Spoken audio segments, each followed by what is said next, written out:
Hola Ignacio, ¿cómo estás? Muy bien, encantado de estar aquí. Mi nombre es Sandra, entre otras cosas soy madre de dos jóvenes de 18 y 24 años y estoy encantada de estar aquí para charlar contigo sobre ciencia y me gustaría conocerte un poquito más y que me resuelvas algunas dudas. Claro, yo encantado. Tú eres médico, divulgador científico y acabas de escribir un libro sobre el funcionamiento del cerebro. Me gustaría comenzar esta conversación hablando de tu faceta como divulgador científico. ¿Por qué crees que es importante que la ciencia llegue a la sociedad? Creo que hay varios motivos, no solamente uno. Se suele decir mucho que para generar vocaciones, pero yo quiero ir más a la base, ¿no? Tenemos, por un lado, a gente que de forma muy práctica sabe que está invirtiendo en ciencia, que parte de sus impuestos van a investigaciones, ya sea en cáncer, en cosas extrañas de física que no entienden. Entonces, ¿cómo puedes justificarles que estén dando parte de su dinero a estas cosas que no entienden? Necesitas explicarlo. Necesitas decirles cuáles son todas las maravillas que se consiguen, hasta qué punto el progreso y el mundo que conocen se fundamenta en todo lo que ya se ha invertido. Claro. Otro que a mí me gusta mucho decir, posiblemente sea el que más me interesa, es compartir la belleza de la ciencia por la simple belleza que tiene. Nadie pregunta por qué un músico tiene que tocar ante miles de personas. Lo que hace tiene un valor en sí mismo. La gente lo disfruta y habla de él y se va tan contento a casa. La ciencia tiene un punto parecido, porque podemos pensar que son fórmulas complejas, que son modelos incomprensibles a no ser que te pases horas enteras estudiándolo, pero también es una explicación del mundo. ¿Y qué hay más relacionado con nosotros que lo que nos rodea constantemente? Entenderlo en profundidad, con sus detalles, con sus maravillas que escapan a lo que vemos a simple vista, es una forma de ver una nueva belleza. Ignacio, en tu libro haces un viaje por el funcionamiento del cerebro y nos invitas a descubrir sus secretos. Pero ¿cómo funciona el cerebro? ¿Cómo funcionan las neuronas? ¿Cómo es que podemos pensar y sentir? Podemos intentar entender una casa a través de sus ladrillos. En el caso del cerebro es a través de las células que lo componen. Las células que una vez tuvieron otra organización en nuestros ancestros más remotos y que poco a poco, evolutivamente, fueron añadiendo, como si fuera una casa, pues nuevas habitaciones, reformando alguna de ellas y desarrollando a partir de esa casa una vida, unas cosas que ocurren en esas habitaciones, que sería ya nuestra mente, todo lo que conocemos como los fenómenos que ocurren en nuestro cerebro. Habría que partir de eso, de esas células individuales, de esos pequeños ladrillos del cerebro, y se llaman neuronas. Estas tienen una característica muy importante, y es que son células, como las que forman cualquier parte de nuestro cuerpo, pero que son muy capaces de transmitir electricidad. Y esto es importante porque la electricidad es la forma en la que se comunican. La información que recorre nuestro cerebro y que comunicamos ahora de tú a tú está ocurriendo en parte gracias a esas señales eléctricas. Esa propiedad es sustancial. A partir de ahí es como se empieza a entender. Unas neuronas, con sus formas como de pequeños bonsáis, se conectan con las ramas, con las raíces de otra. Y de una a otra va saltando esta electricidad, haciendo conexiones complejas que recorren el cerebro, que dan vueltas inimaginables y que relacionan conceptos muy distintos. Esa complejidad, que no podemos detallar punto a punto y decir cómo se conecta cada uno de los 86.000 millones de neuronas que tenemos con el resto, podemos decir que de ella emerge nuestras funciones, emerge la memoria, emerge la atención, el lenguaje, la inteligencia, la consciencia, todo. Podemos compararlo con, por ejemplo, la temperatura. La temperatura todo el mundo la percibe, pero un átomo, una partícula elemental de las que componen la materia, no tiene temperatura. Necesita vibrar y chocar con otras para que aparezca esa propiedad. Es una cosa que no existe en el fundamento y que por la unión de muchos elementos aparece de golpe, casi como por arte de magia, aunque es ciencia. Y en el cerebro ocurre algo parecido. Estas neuronas, al juntarse, de repente, por las conexiones que tienen, por las relaciones que establecen y la complejidad geométrica, que aquí entra incluso las matemáticas, empiezan a aparecer cosas fabulosas.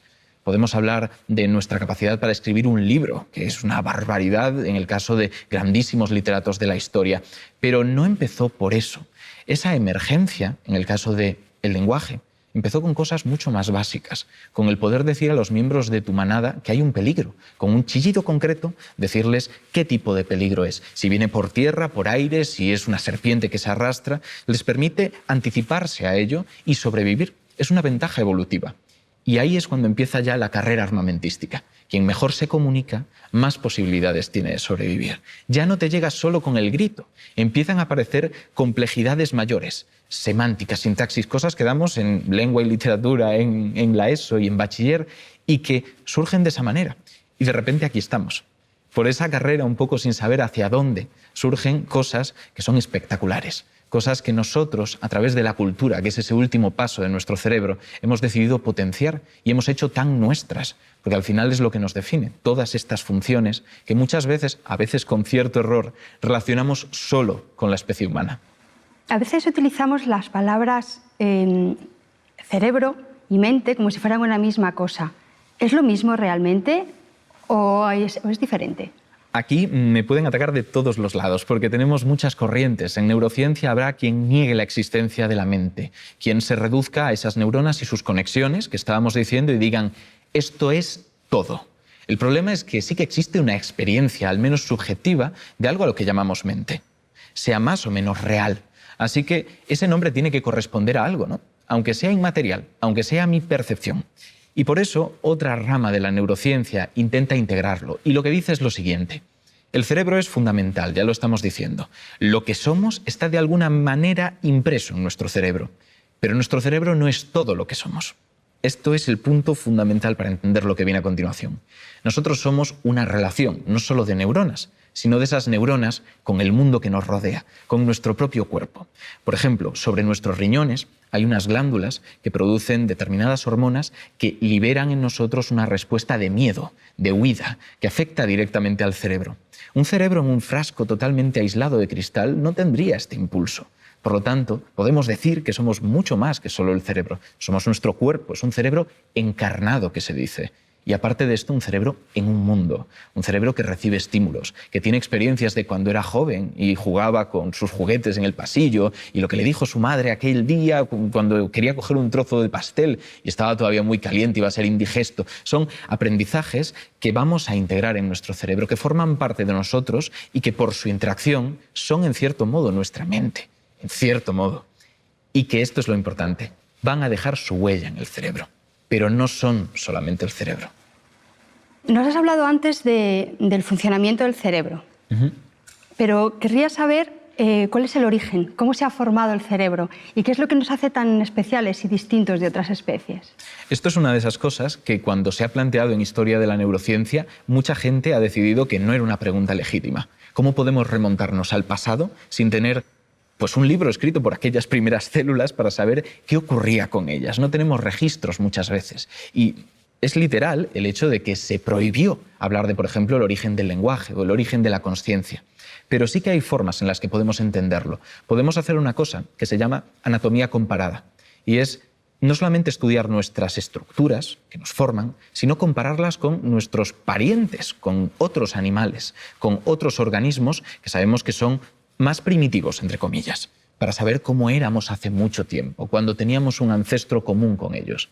De esa forma sabemos que hay sistemas nerviosos, como nuestro cerebro, pero mucho más sencillos en organismos más parecidos, por ejemplo, a las esponjas. Pero claro, son unos sistemas neuroides, es la palabra exacta, que no tienen consciencia como tal, no piensan, pero responden. Esta es la clave. Todo empezó con una célula que tuvo la suerte de poder responder al medio. No estar pasiva y hacer su función independientemente de lo que ocurriera, sino tener una reacción y comunicarse con otras. Un organismo que estaba fijo en el fondo del mar, por ejemplo, y que de repente descubrió, lo entendemos todos, que si empieza a desaparecer la luz sobre él, es muy probable que haya un objeto que se esté acercando y vaya a golpearle y tenga que responder, por ejemplo, cerrando las estructuras más débiles que pueda tener, bloqueándolas y protegiéndose. Es un primer paso muy modesto, pero es crucial el hecho de que pueda relacionarse con el mundo. A partir de ahí, de nuevo, una carrera armamentística. El que mejor pudiera relacionarse con el mundo y después responder a él era el que más posibilidades tenía de triunfar, de expandir sus genes, de tener una población más amplia. Y esto, claro, se complica muchísimo después. No vale que tengas muchas neuronas separadas, muchas células pequeñitas por todo tu cuerpo. Necesitas que se comuniquen bien. Es como tener una centralita de teléfonos, ¿no? Queremos tener todo cerca para poder operar y manejar. Así que empezaron a juntarse en la zona que estaba más hacia adelante de los organismos, por la que avanzaban, donde tenían los órganos de los sentidos, para poder trabajar con el medio, para que sea más rápido, todo más eficiente. Eso es la cefalización. Y ahí surgió el ganglio cerebral, una cosa primitiva, parecida a un cerebro. Esto es lo que tienen muchos insectos, por ejemplo, algunos anélidos que son como gusanos. En nuestro caso lo revolucionamos. Las aves, los mamíferos, los reptiles, los anfibios tienen cerebros mucho más complejos, que ya son por aumentar el número de neuronas, cambiar algunas de sus propiedades para que encajen tantas. Hemos dicho que son 86.000 millones. 86.000 millones de pequeños cables con sus cables secundarios, todos metidos en nuestro cráneo, que es pequeño. Eso se consigue por varios motivos. El primero es que se han vuelto tremendamente eficaces transmitiendo información. Esas células no son ya unas células que por casualidad resulta que transmiten un poquito de electricidad. Se han vuelto casi cables perfectos. No un trozo de cobre tirado en el suelo, sino un trozo de cobre envuelto en plástico para que no pierda la electricidad, para que todo eso sea lo más perfecto posible. Si no fuera por esa serie de pequeñas adaptaciones que hacen de la neurona una célula muy eficiente, nuestro cerebro, con el número de células que tiene, tendría kilómetros de diámetro. Es algo que no podríamos trabajar. Así que todas esas evoluciones que hubo desde el primer organismo con células que respondían al medio hasta nosotros fue para permitir que ocurriera algo casi imposible, que hubiera tanta complejidad en un espacio tan pequeño. Los médicos habláis a menudo diciendo que el cerebro es muy plástico. ¿Qué queréis decir realmente con esto? Nuestra plasticidad cerebral, que ahora explicaremos lo que es una de las características más distintivas de nuestra especie. Es nuestra capacidad para que nuestro cerebro, con sus estructuras y todas las conexiones que hemos dicho que tiene, cambie, se adapte. Que una neurona, en vez de conectar con una, conecte con otra de repente, y ese nuevo camino implique información distinta. Y esta plasticidad es simplemente la facilidad que tiene el cerebro de hacer esta función, de adaptarse, de modificarse y por lo tanto de aprender. Hemos dicho que el último paso que dimos para hacer nuestro cerebro fue la cultura. El poder aprender no solo por lo que se ha heredado de nuestros padres genéticamente, sino lo que nuestros padres tienen que contarnos. Esa experiencia se une muchísimo a la idea de plasticidad. Puede existir el aprendizaje porque podemos modificar nuestro cerebro, porque tenemos mayor facilidad. Y esto me lleva a otra cosa. Cada vez que se habla de plasticidad, se habla de niños, sobre todo de chavales jóvenes que se supone que son muy plásticos sus cerebros, son esponjas de aprender. Por ejemplo, la fonética. Un bebé que se críe en un idioma determinado va a aprender con mucha más facilidad cómo se pronuncian esas palabras que si lo aprende de adulto. Estas cosas tienen que ver con la plasticidad. El cerebro de los infantes es tremendamente plástico por un motivo. Y es que esas células que hemos dicho, esas neuronas, en lugar de conectarse una a una, tienen muchísimas ramificaciones. Es como si yo de repente estirara no 2 brazos, sino 5 brazos y os agarrara a todos. Tengo muchas conexiones posibles, tengo muchas posibilidades de quedarme con unas combinaciones concretas y guardar la información que me interese. Lo que ocurre es que durante la evolución del cerebro de los niños se empiezan a perder. Existe una cosa que es la poda sináptica, que es como si cogieras un árbol y cortaras ramas, cortaras las conexiones. Esto hace que el cerebro sea más rápido, más eficiente, se pierde menos. Es como, en lugar de tener que mirar el mapa de una ciudad todos los días para llegar a tu piso, supieras exactamente y solo las calles que te hacen falta. Vas a ir mucho más rápido, pero pierdes plasticidad. Se pierde capacidad de aprendizaje. Exacto. Y hasta hace poco se creía que se perdía por completo, que cuando pasabas de determinada edad, la plasticidad era algo casi residual. A partir de los 60, olvídate de aprender un nuevo idioma. A partir de los 80, olvídate de aprender cualquier cosa. Pero esto es falso. Esto se basa en parte en una idea que es tremendamente incorrecta, y es que no se producen nuevas neuronas durante la vida, nuevas células del cerebro. Habrás escuchado seguro aquello que dicen mucho los niños de que si te das un golpe en la cabeza estás perdiendo neuronas, ¿no? Entonces, me estoy perdiendo neuronas, me estoy dando golpes constantemente o capones o coscorrones. Esto es falso. Se creía que no se regeneraban. Ahora se sabe que sí, y se detectó primero en animales y ahora en humanos. Hay nuevas células, nuevas neuronas, que se producen sobre todo en estructuras que sabemos que tienen que ser muy plásticas. Por ejemplo, el olfato. Las estructuras relacionadas con el olfato codifican una cantidad de olores increíble. Todo el mundo sabe que el olfato estimula muchísimo la memoria. Podemos estar tan tranquilos sin pensar en nada que venga un olor a la tarta de manzana que hacía nuestra tía y que de repente nos vuelva la imagen del día lluvioso en el que lo sacó del horno. Todo esto se evoca con mucha facilidad y es en parte porque está muy preparada para el aprendizaje y para guardar información. ¿Y qué otra estructura está preparada para esto? La memoria. Las estructuras relacionadas con la memoria en sí misma también son muy plásticas. También se ha visto que ahí aparecen nuevas neuronas que hacen que constantemente se pueda aprender. Y hay un experimento, y con esto ya cambiamos de tema si quieres, pero tengo que decirlo, y es un experimento con lechuzas, una cosa muy curiosa, que es para demostrar hasta qué punto los cerebros adultos pueden todavía adaptarse. Imagina que tienes un grupo de lechuzas de muy distintas edades, ¿vale? Como buitos, algunos pequeños, aún con plumón, blancos así muy feuchos, y otros pues señoriales y adultos.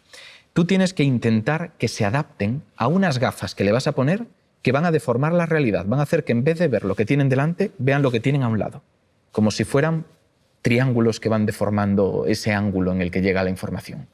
Si le pones unas gafas a una lechuza que miren completamente a la izquierda y le pides que vuele, va a ser un desastre. Esa lechuza se va a dar de golpes como si tú intentaras conducir un coche en la misma situación. Lo que pasa es que puedes intentar que se adapten. Puedes ponerle gafas que desvían primero 10 grados, un poquito. Luego, cuando se adaptan a esas 20 grados, 30 grados, resulta que si haces esto, no solo se adaptan las lechuzas con menos de 8 meses, que son las chiquitinas, sino que se adaptan incluso las adultas. Su cerebro, cuando lo analizas después, se ha modificado estructuralmente por completo en algunas zonas, algunas estructuras, para poder enfrentarse a esta tarea. Y lo hacen maravillosamente, nunca con total perfección, pero sí muy bien. Esto es la plasticidad. O sea, que somos capaces de adaptarnos a los cambios y a cualquier cosa que se nos presente. Y menos mal, porque si no sería un poco rollo todo. Muy bien. Me gustaría hacerte ahora una pregunta un poquito filosófica. Vale. ¿Es el cerebro lo que nos hace humanos? ¿Qué es lo que tiene el cerebro que nos hace tan especiales y tan distintos a otras especies? La plasticidad es un buen motivo, pero voy a hablar de otra cosa, voy a hablar de simbolismos. A la gente le gusta mucho, aquí es una cosa que neurocientíficos y psicólogos tienen en común. Les gusta reconocer que el cerebro y nosotros somos animales muy simbólicos, ya sea por la escritura, los conceptos que utilizamos en algunas ciencias abstractas, como puede ser la matemática o incluso la lógica en filosofía, pero hay más. Y hay una cosa que me parece tremendamente humana y que la gente dudo que se espere, y es el asco. Voy a poner el ejemplo del asco. Resulta que todos podemos más o menos intuir que si algo nos resulta repugnante es porque posiblemente nos vaya a hacer daño, ¿no? Evolutivamente nos hemos adaptado para que si algo está pues, tal vez pudriéndose o en mal estado, no queramos comerlo, nos resulte desagradable, nos cierre el estómago y nos protejamos. Es una forma de que aquellos simios que no tenían ni idea de lo que era una bacteria o un virus no se pusieran en peligro a lo tonto. Lo que ocurre es que nosotros hemos dado una vuelta a esto. Si estudiamos lo que ocurre en un cerebro cuando siente náuseas por una comida, se encienden determinadas partes de él. Pero es que si este asco, en lugar de producido por comida, está producido por la ideología de alguien, sentir asco por lo que piensa otra persona, por su falta de ética, por sus modales, resulta que se iluminan las mismas luces. Hemos utilizado algo que estaba preparado para detectar peligros muy materiales, como eso está envenenado, eso es tóxico, para de repente despertar una especie de ética del comportamiento, de forma de trabajar en sociedad y sentir repulsión por aquello que creas que no es conveniente, alejarte. Es muy simbólico. Todo esto, esta dimensión, si la entendemos como algo cuantitativo, no algo totalmente único de humano, sino que en su grado, en su nivel de especialización es muy humano, es fantástico, es fabuloso. Y yo creo que me centraría en ello, aunque sea muy atípico hablar del asco en esta situación. Otra cosa, siendo el cerebro tan fundamental en nuestras vidas, hay ocasiones en las que tiene muy mala prensa. Solemos decir que una persona cuando es fría o calculadora o que tiene intereses ocultos, que es muy cerebral, y que cuando es honesta o tiene buenas intenciones, que está actuando con el corazón. ¿Esto tiene alguna base científica? El corazón no piensa, eso para empezar. El corazón sí que tiene neuronas. Hay mucha gente que argumenta que como tiene neuronas, piensa. Como hemos dicho, son células que transmiten impulsos eléctricos. El corazón, en cierto modo, pues, se contrae porque hay impulsos eléctricos. Es el único motivo por el que están ahí. No podemos ubicar nuestra cognición, nuestros pensamientos, nuestros fenómenos mentales ahí. Eso está claro. Lo que sí que ocurre es que históricamente creíamos que el corazón era el centro. El cerebro era un órgano para refrigerar la sangre. No tenía nada que ver con el pensamiento. Esto es una idea de Aristóteles. No la decía cualquiera. La decía una persona que empezó a sentar las bases de lo que ahora mismo es ciencia. Una persona así de racional, por la falta de medios y de técnicas que había en el momento, decidió que el corazón, como estaba en el centro del cuerpo, que está bien conectado con todo, como aumenta sus latidos cuando nos sentimos, pues tal vez asustados por algo, que eso es un estado mental, pues tiene que ser el que controla nuestras emociones y nuestro pensamiento. Y a partir de ahí, Aristóteles, que tuvo muchísima fuerza durante toda la Edad Media a través de la escolástica de Santo Tomás de Aquino, fue como palabra de Dios. No había nada que decir al respecto. Era lo que había, a pesar de que ya había muchos experimentos que apuntaban a que la cognición, el pensamiento, estaba en otro sitio. Lo que pasa es que eso ha quedado ahí. Recordar es una palabra que viene de cordis, de corazón. Hay muchas cosas que están todavía relacionadas en nuestro día a día y una es esto de las emociones, que se basa en ese problema y en otro que viene mucho después. Cuando en una serie, por ejemplo, o una película, quieren crear a un personaje que es muy inteligente, suelen hacerlo emocionalmente inepto, ¿verdad? Suele pasar eso, ¿no? El típico Sheldon Cooper o Sherlock en la versión que hicieron para serie. Y esto no es real. Hay mucha gente muy inteligente y muy sensible. Es más, el razonamiento nunca es puro. Nunca hay una forma de pensar, de razonar, de aplicar la lógica en nuestro cerebro de forma diaria, día a día, que esté totalmente desposeída de la emoción. Es más, si tuvieras que tomar todas tus decisiones en base a la lógica, sería un verdadero infierno llegar a la mesa del desayuno. ¿A qué hora te levantas? ¿A las 7, a las 7:01, a las 7 menos un minuto? Bueno, pues es bonito que sea un número redondo, ¿no? Ahí no hay lógica. Ahí hay un poco, pues, tu intuición, tus gustos. Hay algunos escritores que han trabajado mucho sobre este tema de la relación entre razón y emoción y lo dicen con mucha claridad. Nosotros tomamos decisiones muchas veces, muchas más de lo que creemos, puramente emocionales. La razón, el papel que juega ahí es después argumentar por qué las hemos tomado. Nos montamos nuestras películas. ¿He hecho esto porque tal y...? No, lo has hecho porque en ese momento ha nacido de tu interior, porque por tu experiencia, el contexto y lo que sea, fue la solución que encontraste, lo que más te apetecía, lo que más estaba acorde con tus sentidos. Entonces, esto está muy unido, está imbricado, es imposible separarlo en dos unidades y que sean funcionales. Un ejemplo es el Capitán Spock de Star Trek. Posiblemente de toda la ciencia ficción, el personaje más racional del mundo. Él es un vulcaniano y solo es razón pura. Razón pura, no hay nada más. Y en cambio, resulta que pues, participa en ciertas aventuras. Tiene un interés. De alguna manera, a pesar de no tener emoción, tiene un interés por hacer cosas, por resolver problemas, por, bueno, pues en cierto modo ser un héroe. ¿Por qué? Si solo es razón. No hay un motivo racional puro. La implicación emocional es fundamental. No existe una voluntad si no hay emoción. Solamente razón, que no sabes cómo aplicar o para qué. En uno de tus monólogos, muy divertido por cierto, haces una curiosa relación entre el cerebro y los spoilers de la serie, ¿no? De la televisión. ¿Qué relación es esa? Es una relación muy íntima, porque cuando pensamos en cosas tan complejas como el spoiler, parece que nos olvidamos de que detrás de esa sensación de qué rabia, me han destripado una película, está el cerebro también. Cuando pensamos en memoria y en lenguaje queda más claro, pero con cosas tan contextuales, tan culturales, nos olvidamos. En cambio, en el caso del spoiler, aunque no se sabe exactamente el proceso, se tienen buenas pistas de lo que está ocurriendo. Se sabe que nuestro cerebro libera una sustancia llamada dopamina que tiene muchas funciones. La prensa le ha llamado la hormona de la felicidad. Vale para muchas más cosas, incluso puede ser bastante desagradable si sus concentraciones son incorrectas en sangre. Pero lo importante es que no libera esta hormona como le da la gana o sin preocuparse del contexto. La libera sobre todo cuando hay una gran incertidumbre. En las películas, cuando está desarrollándose un hilo, tú no sabes cómo va a acabar, no conoces el desenlace, empiezas a producir dopamina. Cuanto más difícil de predecir, más dopamina produces. Y cuanta más dopamina produces, más disfrutas ese momento, en principio. Esto es muy reduccionista, pero en principio funciona así. Así que si de repente alguien viene y te dice, es su padre, que lo sepas, baja completamente. Tú ya no tienes incertidumbre, ya no se produce esa dopamina. Esto es algo muy curioso que se estudió primero en palomas. En palomas que estaban trabajando con ciertos premios que les concedían los investigadores en una situación totalmente aleatoria. En un 50% de las ocasiones. No había nada que la paloma pudiera hacer para que le dieran el premio. Ella actuaba y a veces le daban y a veces no. Cuando era un 50% la posibilidad de ser premiada, la incertidumbre era máxima, es como cara o cruz de una moneda, y la dopamina subía por las nubes. Cuando era menos parejo el asunto, era un 25-75, por ejemplo, la paloma acababa interpretando que era raro que le dieran la recompensa o que era muy probable.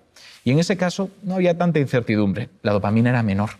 Entonces podemos al final remontar algo que parece un fenómeno puramente cultural, que está súper de moda el tema de los spoilers, con la estructura de nuestro cerebro, con su bioquímica e incluso con el conductismo, que es estudiar el cerebro como una caja negra, donde no me importa tanto lo que ocurre dentro, pero puedo establecer correlaciones entre lo que le ocurre fuera al individuo y las respuestas que da el individuo. Y lo que pase por medio tiene que estar ahí, en el cerebro. En otro de tus monólogos llegas a comparar a las neuronas con las madres. Esto como madre me ha hecho mucha gracia y me llama mucho la atención.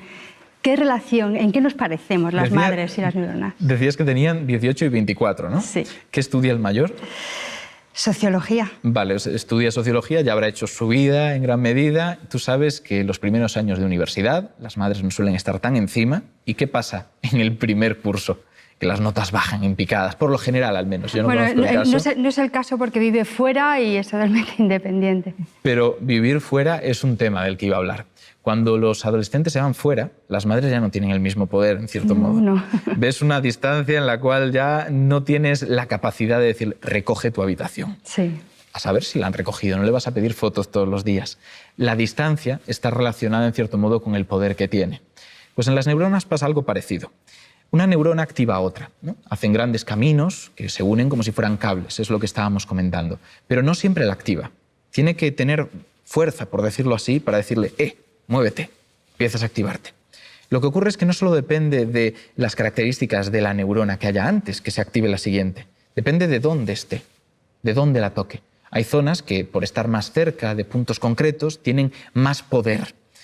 De forma que cuanto más te alejas de esas estructuras, cuanto más te distancias entre esos puntos de las neuronas, menos poder tiene, menos capacidad de control sobre la siguiente. Menos control, claro. El punto importante de esto es que las neuronas dejan de ser trocitos de cable que coloco como si fuera un Lego. De repente, esto tiene muchas más características menores que son difíciles de entender. El lugar es muy difícil decirte exactamente el lugar donde toca una neurona con otra. Es un factor más que hace mucho más complejo el cerebro, porque ya tenías el gran número de neuronas, todas las posibles conexiones que pueden tener entre sí, y ahora también dónde se toca. De repente el cerebro complica muchísimo más su estudio y es parte de lo que es tan impresionante y espectacular sobre él, y es relativamente reciente este conocimiento. Otro tema muy curioso sobre el cerebro es que a veces le gusta mucho el miedo. Nos vemos películas de terror, hacemos deportes extremos, jugándonos la vida, buscando precisamente esa sensación. ¿Por qué hacemos esto?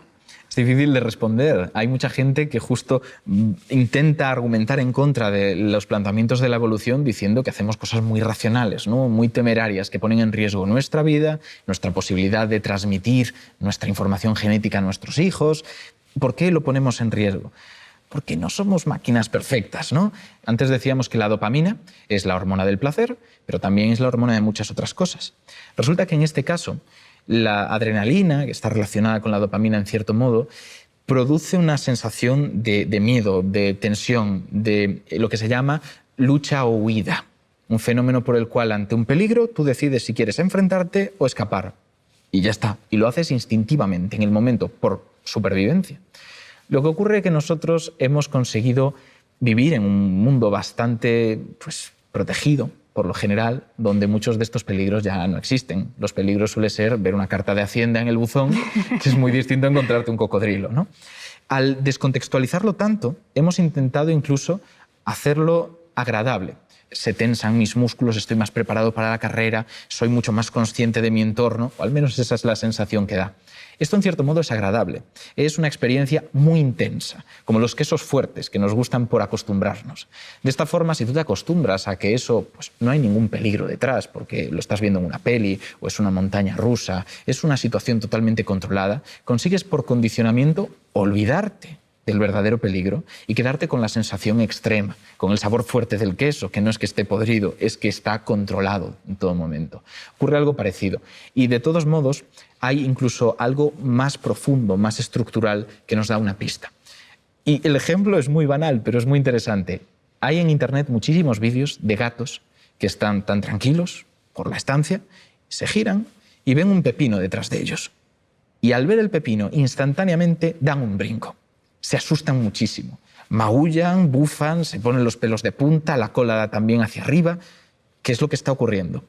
No sabemos exactamente, aunque hay hipótesis, dicen que puede estar interpretándolo como una serpiente o como cualquier peligro, no sabemos qué ve el gato. Sabemos que lo interpreta, antes de entender que eso es un pepino, como un peligro. Y eso es porque nuestro cerebro no es una máquina perfecta que vea cosas y las interprete de golpe.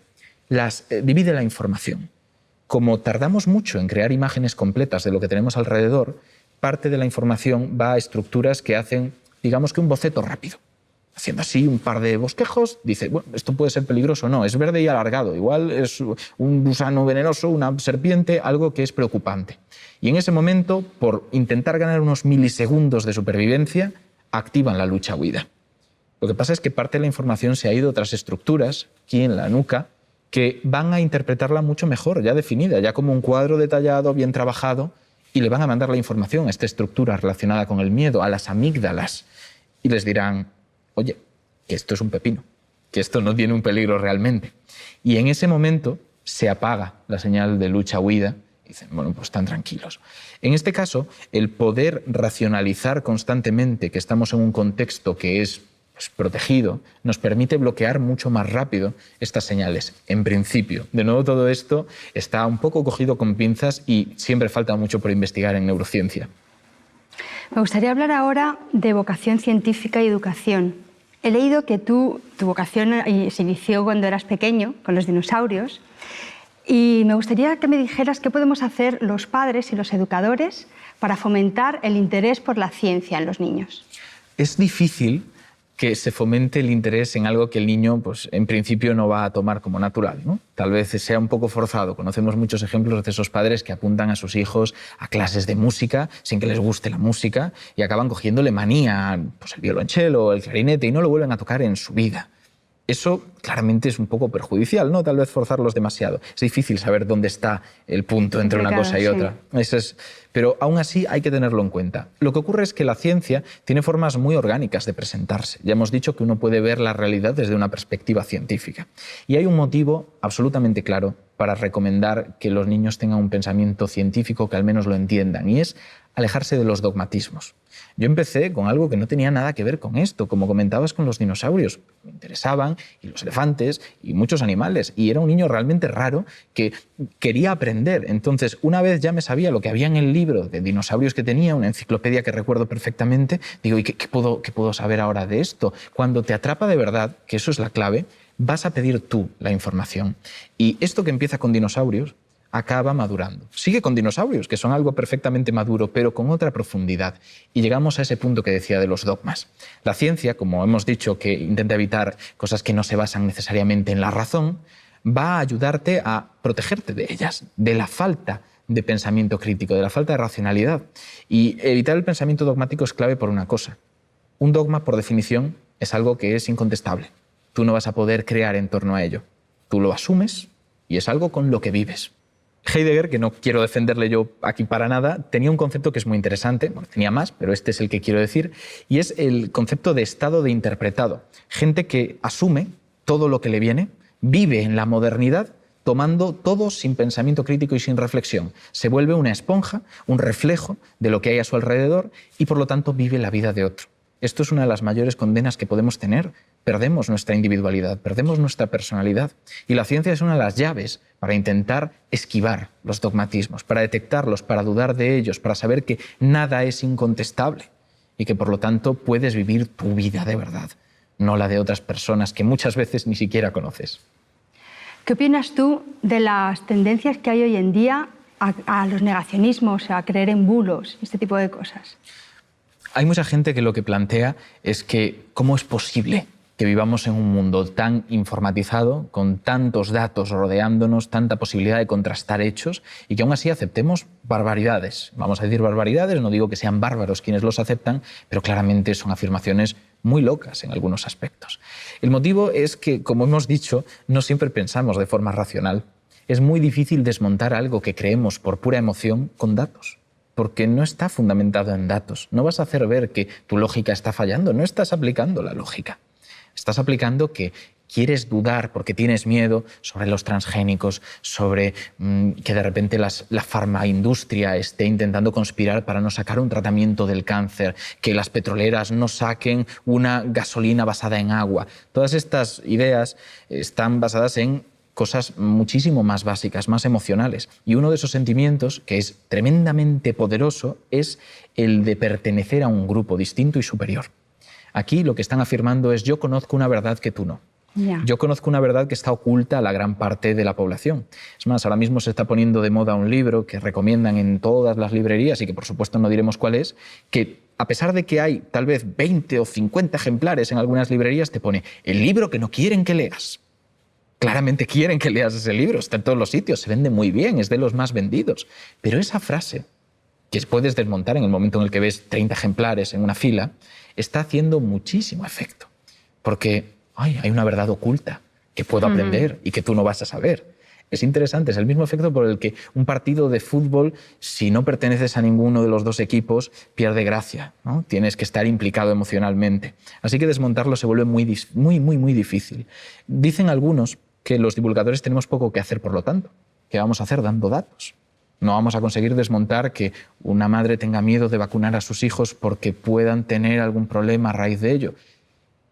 Podemos decir poca cosa. Y aún así seguiremos diciendo, porque nuestro objetivo no es necesariamente esa madre, es la comunidad, es normalizar la ciencia. Tal vez esa madre no nos vaya a escuchar porque no tenga interés en conocer la opinión de un médico, dude más de ellos que otra cosa. Pero puede que tenga una hermana que esté leyendo y que sí que sea más afín a la ciencia y que aprenda los argumentos de verdad porque los está leyendo en algún sitio. Sepa que no hay contenidos de metales pesados en cantidades peligrosas en esas vacunas, que hay 1000 pruebas que demuestran que no está relacionado con el autismo, que, por ejemplo, en los lugares del mundo donde se han retirado muchas de las sustancias que había en las vacunas que acusaban de ser las preocupantes, no ha descendido el número de casos de autismo. Que el origen de este mito viene de un médico que tenía implicaciones económicas con una empresa que pretendía distribuir una vacuna alternativa sin estos metales, que está más que demostrado que no hay una base. Sabiendo estas cosas, la madre tal vez no nos haga caso, pero escuchándolo de alguien a quien confía realmente, es posible que tome una decisión que ayude a sus hijas, que ayude a la comunidad, que ayude a crear esa inmunidad de grupo que tan de moda está, y que por vacunar a sus hijas protejan a una amiga del instituto que resulte que años después pues, tiene algún tipo de inmunodepresión. Todas esas cosas son clave. En uno de tus artículos dices que la frase "no lo sé" ha sido siempre el motor de los avances de la ciencia. ¿Tú como científico crees que deberíamos todos aprender a reconocer cuando no sabemos algo? Me parece fundamental. Y voy a comentar primero mi experiencia como médico en formación, sobre todo, porque fue durante la universidad cuando vi estas dos corrientes tan claras, la del que reconoce cuando no sabe algo y la del que lo oculta deliberadamente. Algunos profesores nos decían que es principal mostrar confianza ante el paciente, y en cierto modo es verdad. Un paciente quiere que su médico sepa de lo que está hablando.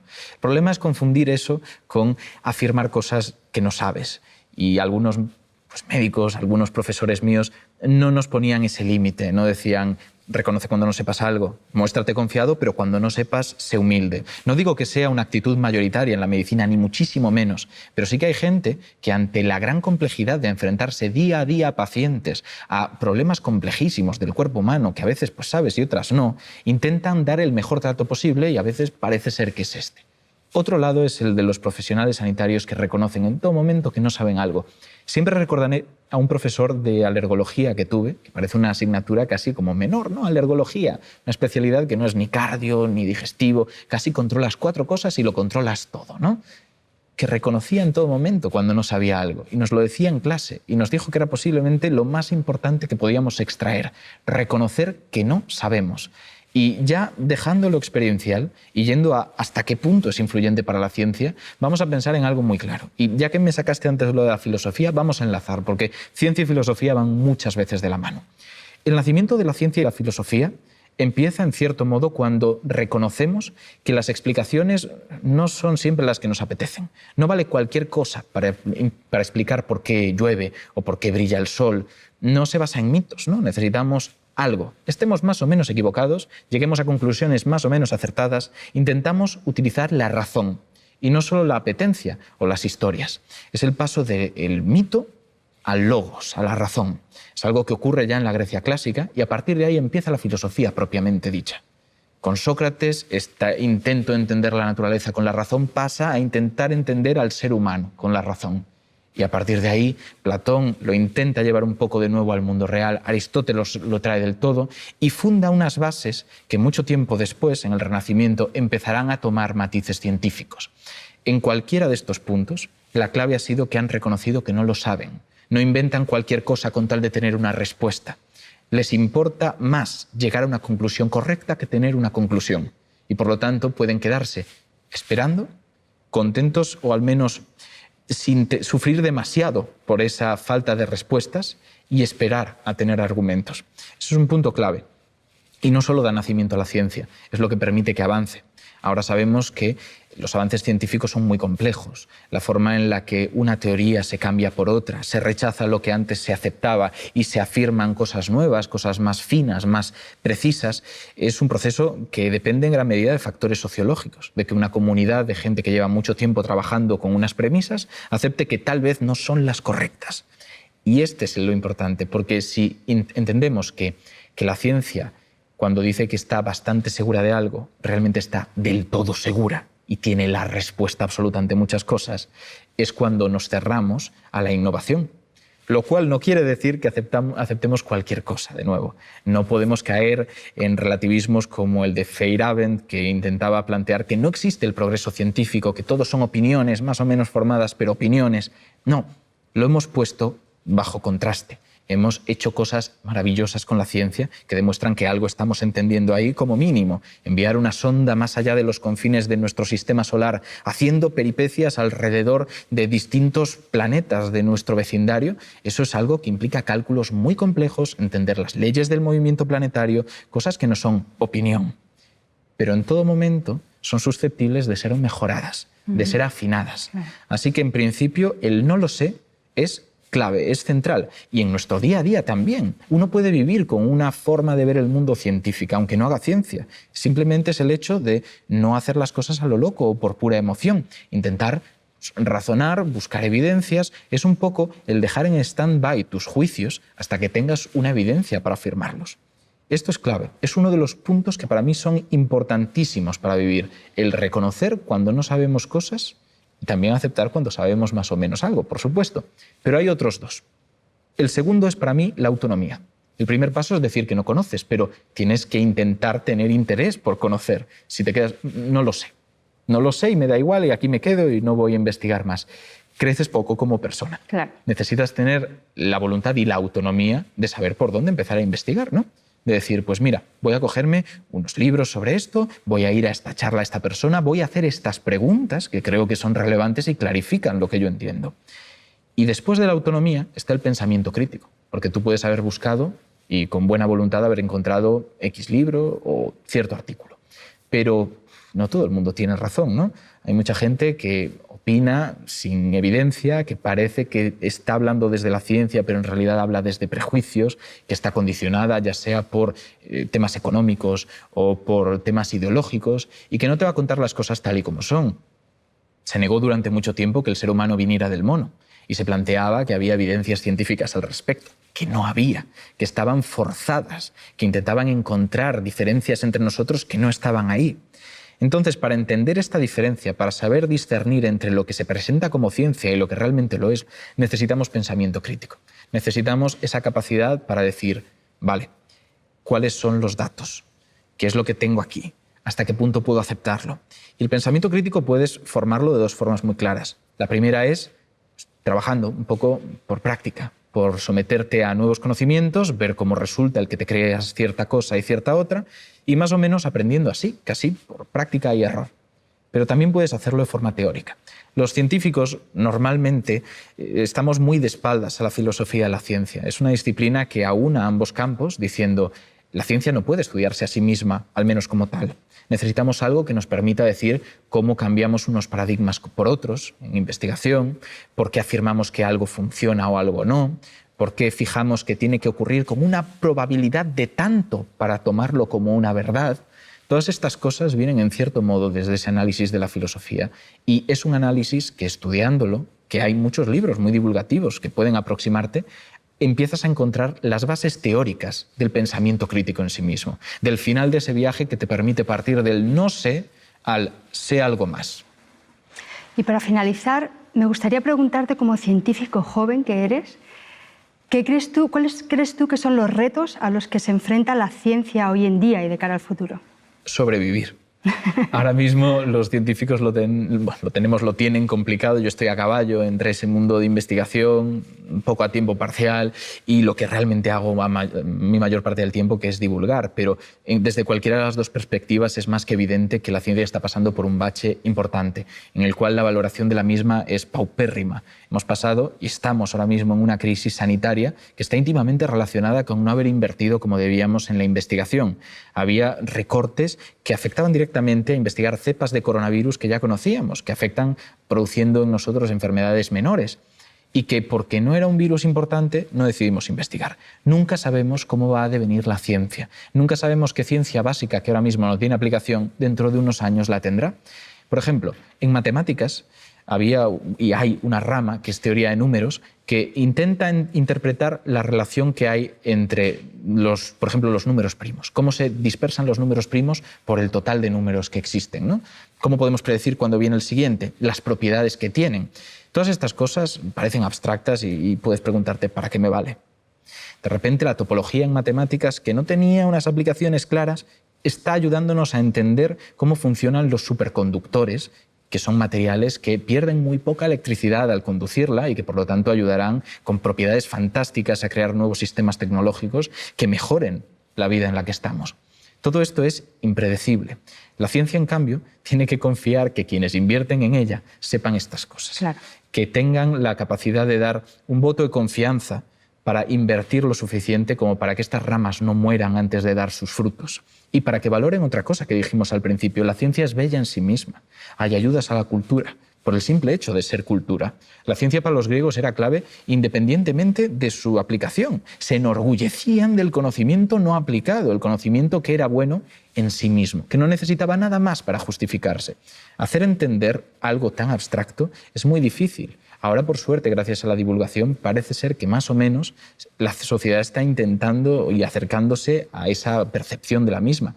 Pero es difícil, es muy difícil. Y hasta que no lo interioricemos del todo, estamos condenados a más recortes, a más precariedad, a más dificultad para desarrollar una labor que está muy lejos de estar orientada por el interés personal. Los científicos no lo hacen porque ellos vayan a ganar mucho dinero ni porque vayan a tener una vida estable. Muchos llegan a los 40 años sin haber podido asentarse, enlazando postdocs, que se llama, que es una vez que se doctoran, después de la carrera, el máster y el doctorado, tienen aún que enlazar becas por todo el mundo, de como mucho 3 años. Así que de Italia a Alemania, de Alemania a Argentina. Estas cosas ocurren constantemente.